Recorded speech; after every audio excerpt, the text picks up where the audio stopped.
Quick warning, I'm about to talk about Trump. This isn't about politics, this is how you will be affected during the greatest transfer of wealth in world history. Deals have been done that completely change the rules that the central bank can play by now that the Federal Reserve has been moved within the Treasury Department. Now we all know that Trump reduced taxes and he cut back regulations for businesses and corporations.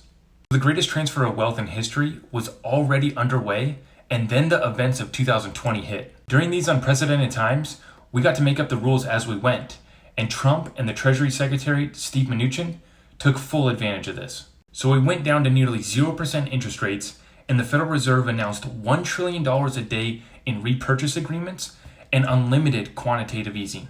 Now we already know that the Federal Reserve had those tools at their discretion to use, but what got interesting was the new programs that they launched in 2020. Here are the specific programs.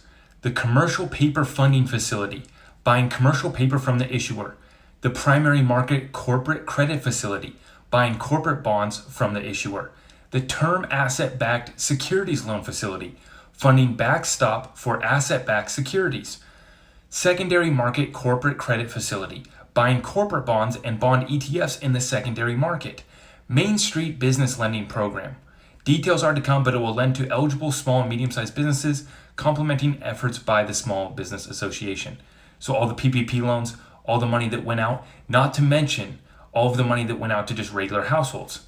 But before this time, the Federal Reserve was never allowed to do this. The central bank is only allowed to purchase or lend against securities that are backed by the government, until now. So how can they do this? Let me explain. I'm trying to make this simple. The Fed will finance a special purpose vehicle, SPV, for each acronym to conduct these operations. The Treasury, using the Exchange Stabilization Fund, will make an equity investment in each SPV and be in a first loss position. What does this mean? In essence, the Treasury, not the Fed, is buying all these securities and backstopping of loans. The Fed is acting as banker and providing financing. The Fed hired BlackRock to purchase these securities and handle the administration of the SPVs on behalf of the owner, the Treasury. In other words, the federal government nationalized large swaths of the financial markets.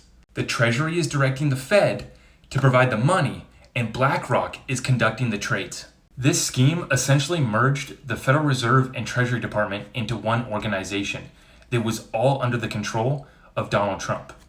In effect, the Federal Reserve gave the Treasury Department access to the printing press, and they hired BlackRock to be the broker. So in conclusion, Trump and Treasury Secretary Steve Mnuchin basically took control of our whole economy, trying to save us because they knew we were going bust. They knew we were bankrupt. They were in the middle of this, and that is when they lost the election of 2020.